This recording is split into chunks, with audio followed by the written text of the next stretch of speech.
Well, it's always a great sight, the final event of the regatta, the eights. Here, 6 eights, all at top speed. It's a sprint from start to finish. They're all up around 40 and they don't let up.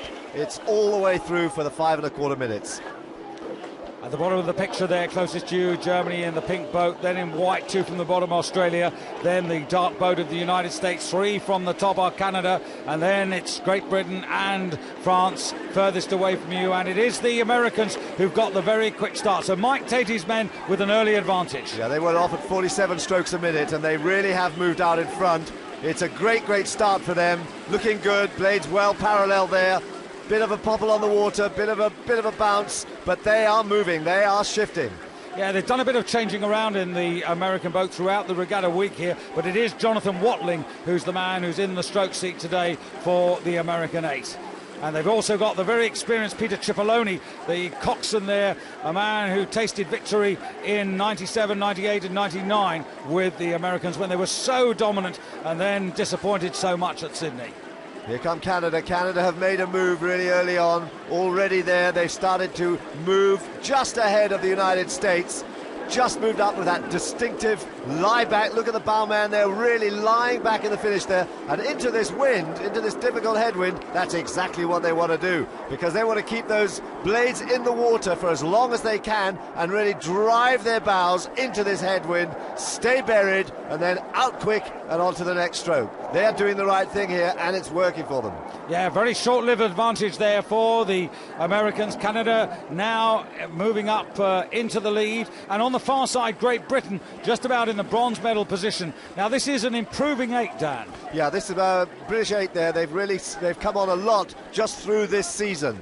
They were 6th last year. They've made a couple of changes, brought Ed Code, who was injured, into the 8 here. He's sitting now at 5 in this British 8, and he's brought real strength to the boat, give them a little bit of stability, and they have been improving right through this last couple of months, and they are showing that now. They're looking very fine there. Olympic champions in Sydney, a completely different lineup, young men here, young guys, and they are here looking very serious now, putting pressure on the United States. Yeah, it's good to see Ed Code with all his injuries behind him. Of course, he was a world champion in his own right in the 4 in 1991 and again in 2001. But Canada facing you there, Jeff Powell in the stroke seat, Adam Creek just behind, then Andrew Hoskins, and it's Brian Price, the coxswain, with his back to you there, as it was 12 months ago. And the Canadians now, look how they've opened this up, Dan. That's almost 3/4 of a length. Halfway, 3/4 of a length, up at 36 strokes a minute and really shifting.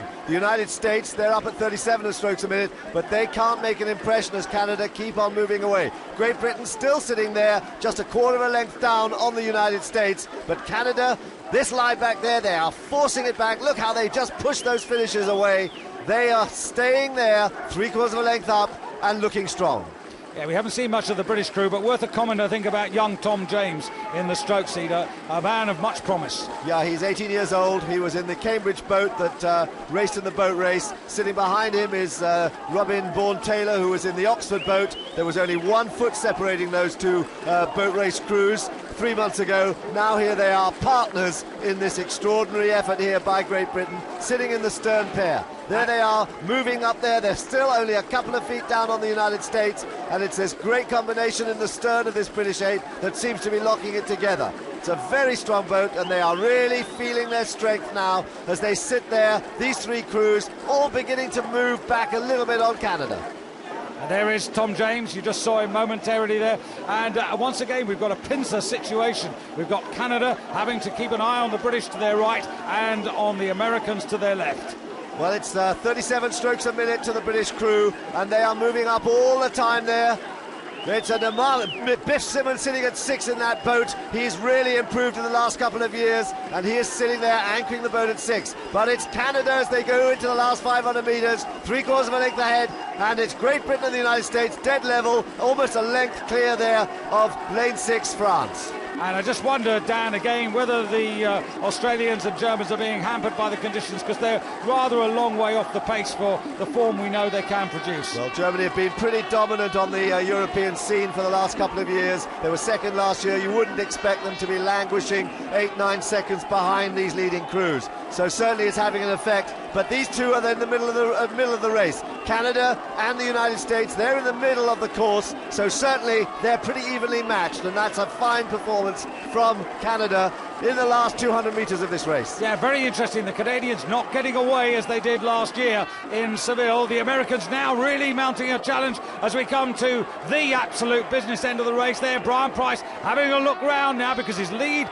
is being reduced now. It's down to just about a quarter of a length. Great Britain still in the bronze medal position, but the Americans are gaining. But will the line coming time? Brian Price just looking a little anxious there, but the Canadians still have the call. Coming towards the finish of the race now. Not many more than 10 strokes, and they are pulling this out now as the Americans really chase them down as hard as they can. The crowd are on their feet here, and this looks as if it's going to be another Canadian victory, and it is. They retain their title. A brilliant charge by the Americans, but not quite enough.